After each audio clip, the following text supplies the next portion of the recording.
Asibitin koyarwa na Malam Aminu Kano yana da ɓangaren kula da jarirai da mata masu goyon ciki. Masana kiwon lafiyar yara sun ce tun abin da Allah ya nufa za a haifa yake ciki ya kamata a fara kula da lafiyarsa da ta mahaifiyarsa. Shugaban sashen kula da lafiyar yara da mata masu juna biyu na asibitin koyarwar babban likita Muhammad Abdulsalam ya faɗi abin da ya kamata a ce mace ta yi da zarar ta lura tana ɗauke da juna biyu.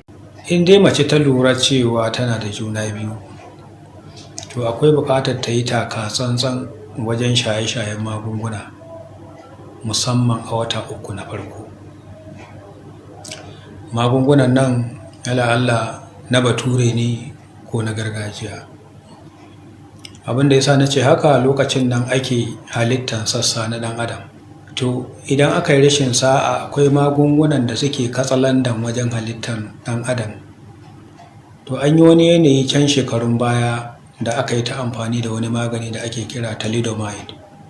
Suna shan wannan magani a matsayin magani mai kwantar musu da wannan amai da suke yi. Sai aka lura cewa da suka zo haihuwan yara, suna haihuwan yaran da ba su da hannaye. Bincike sai ya nuna ana bibiya sai aka gano cewa duk waɗannan iyaye da suka sha wannan magani su ne suka haifi yara masu irin wannan jirkitacciyar halitta. So kaga irin waɗannan abubuwa ɗin idan ba a tantance ba a gane ba, sai a yi ta shan magungunan da za su yi katsalandan wajen halittar shi jariri. Bayan wannan, ko da akwai kuma wasu magungunan da su kansu za su iya kawo jirkitacciyar halitta ɗin, ba wannan maganin kawai da na faɗa ba. Wasu za ga an haife su babu kamar kokon kai na sama na kwakwalwa da kuma ita kanta kwanya tuwon kwakwalwa din na sama, abin da muke kira anencephaly. Wasu kuma za ka ga za su haifi yara hanji a waje, ko kuma a ce sun haifi yara da gyambo a baya, da sauran dai abubuwa kala-kala. Ko kuma samun kansu a wuri wanda yake akwai dagwalo na masana'antu masu fitar da guba. Kaga ai guba ita kanta aka shaƙe ta kamar dai wani nau'i ne na magani amma mai guba. So waɗannan watannin nan na farko, musamman watanni na farko, inda so samu ne watanni na farko guda 3 har zuwa 6 a yi ƙoƙari a kauce ma shan magani barkatai. Kuma bayan wannan zuwa wata 4 abin da ya yi sama, a yi ƙoƙari a je awo, a fara awo a wannan lokaci. Amfanin awon nan ba wai kawai mutum ya je a gwada nauyinsa a ɗau fitsari shi kenan ya tafi gida ba. Amfanin awon nan shi ne idan ka zo duk wani tarihi naka za a ɗauka. In ciki na fari ne ma za a tambaye ka, in na biyu ne ma, in ka ma daɗe kana haihuwa za a tambaya. Za a tambaye ka yanayin jinin jikinka, wani blood group ne kake da shi, ko in ce kika da shi, tunda muna maganan mata ne. A tambaye ta in ta san yanayin jinin mai gidanta. Gare ta sai ta ga kamar ba tambaya ce mai muhimmanci ba, amma tambaya ce mai muhimmanci kwarai da gaske. Saboda wani lokaci idan aka samu rashin jituwar jinin uwa da ta ɗan tayi, aka zo aka haifi jaririn sai ya tashi da abin da muke kira shawarar jarirai. Shawarar jarirai wani abu ne za ka ga saboda narkar da jajayen ƙwayoyin jini na jariri, wannan sinadarin narkarwar da aka samu, kamar a ce an niƙa masara za a samu gari aiko. So shi kansa shi wannan sinadarin da yake yalo, a ƙa'ida hanta ita ya kamata ta sarrafa shi ta mai da shi maras guba. Ita hantar wannan abin yalan, sinadarin yalan ya yi yawa a jiki, ba za ta iya sarrafa shi ba, sai a fara ganinsa a wannan farin idan. Daga nan sai ya bazu zuwa fuska, zuwa wuya, zuwa kirji, har ya kai ga ƙafa. To ba a nan gizo yake saka ba. Shi wannan sinadarin yalan yana da haɗari kwarai da gaske, na gaya maka guba ke gare shi. Sai ya tsallaka ya shiga cikin kwanya ko kwakwalwa, yana shiga cikin ƙwaƙwalwa kuma zuwa zai yi wasu wurare fenti yadda ka san mata daina lalle idan ya je wannan wuraren fenti ya shafi aikinsa to yaro ya nakasa.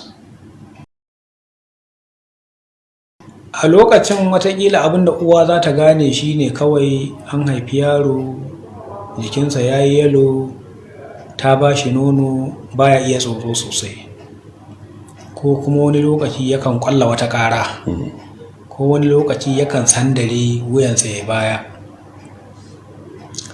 Ana nan in yaro ya kai wata 2 zuwa 3 ana tsammanin kansa ya tsaya. Saboda haka idan kansa in aka yi wannan lokaci wata 2 zuwa 3 kai ba zai tsaya ba. Me dalili? Kasan kai shine mutum. Idan ya kasance shi wannan bangare na kwakwalwa da yake da alhakin sarrafa tsayuwar kai an masa wannan fenti ya shafi aikinsa, kaga ba zai aikinsa ba.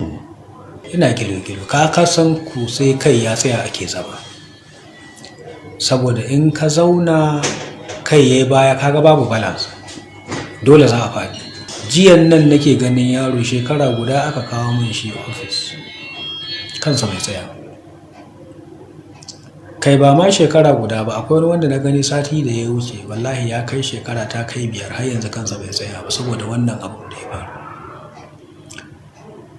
Kaga ko idan ba a zauna ba idan kai bai tsaya ba dama a zauna, saboda ita bunƙasa ma'ana development na ɗan adam yana farowa ne daga sama zuwa ƙasa. Kai ya tsaya, a zauna, a yi rarrafe, a tashi tsaye, a yi tafiya har gudu wata ran. Yawwa, to kaga ko daga sama ne zuwa ƙasa abin ya faru. So wannan matsala ta rashin jituwan jinin uwa da ta jariri tana da matsala kwarai da gaske. Shi yasa kake ganin ake tambayan su wani idan an san na uban, misali mu ɗauka a ce uwar O positive ce, akasari dama akan samu tunda kalan jini ya kasu kala wajen 4 ne, akwai A, akwai B, akwai O, akwai AB, kuma dukkansu akwai zaka samu negative zaka samu positive. To idan ya kasance uwar O ce mijinta kuma ya kasance shi A ne ko B, ya kasance shi jaririn ya ɗauko ko ya gado jinin mahaifinsa ma'ana A ko B, to shi jini O na uwar yana ɗauke da makamai na A da B, ba sa jituwa. Da zaran jinin yaron nan ya tsallaka ya shiga cikin jinin mahaifiyar shi, jinin mahaifiyar shi zai gan shi a matsayin wani maƙiyi da ya shigo mata. Saboda haka sai wannan jini na mahaifiya ya tanadin makamai. Haka wannan ƙwayoyi wannan abin da muke kira antibodies da suke a cikin uwa za su yi ta narkar da ƙwayoyin jini na wannan yaro. Ana ta samar da wannan sinadarin yala. Wannan ɓangare guda kenan.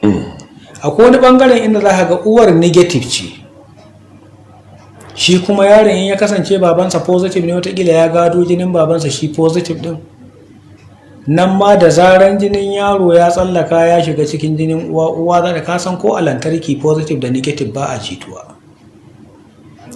Nan ma sai ya kasance me jinin uwa ko kwayoyi abin nan kamar ce antibodies, makamai da uwa ta yi tanadin su suna ta narkar da kwayoyin jini na jariri. Za a ga a wata idan cikin farko ne, cikin farkon za a haife shi lafiya lau, saboda uwar ba ta gama tanadin makamai ba a wannan lokacin har aka samu aka haife shi.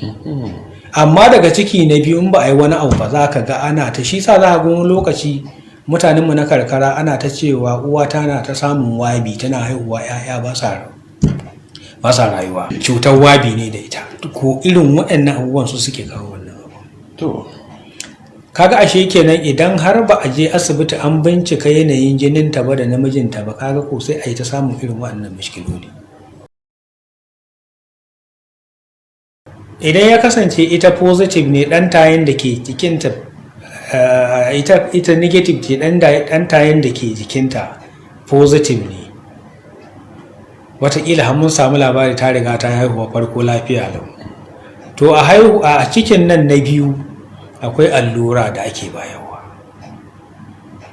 Akan ba da alluran nan akalla sau 2 zuwa 3 kafin ta haihu. Aƙalla za a ba ta allura guda 2 dai sau 2 kafin ta haihu. Idan ta haihu cikin awa 72, in so samu ne cikin awa 12 a yi mata wata irin wannan allura, ana kiranta rogam. Kaji hanyoyin da ake bi a rage.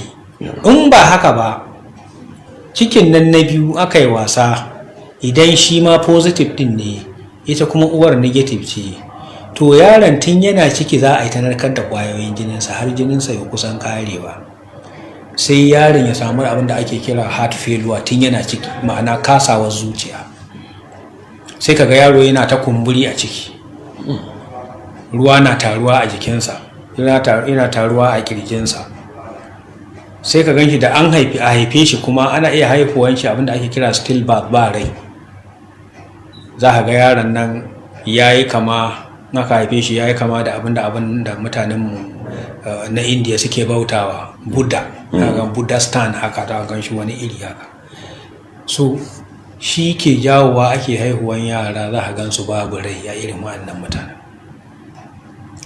Abu na biyu kuma, ita kanta uwar za a yi screening dinta ga wasu ƙwayoyin cuta da ake ɗauka da mai ciki za ta iya ba ɗan tayinta, abinda muke kira torches. Wani torches kamar wani takaitaccen abu ne aka hada, amma kowane da ma'anarsa a ciki, waɗanda yake idan ba a yi screening uwar ba har tana ɗauke da su ma suna da illa kwarai da gaske wajen jirkita halittar jariri. Akwai wanda za a haifi yaro da ɗan ƙaramin kai, akwai wanda za a haifi yaro da ya ake kiran abin da ake cirewa ido yana, akwai wanda za a haifi yaro ma baya ji, akwai wanda za a iya haifar yaro da matsala ta zuciya da dai sauransu. So kaga idan aka je aka yi screening aka gano ga halin da uwar take ciki, ana iya ɗaukan mataki tun abin bai yi nisa.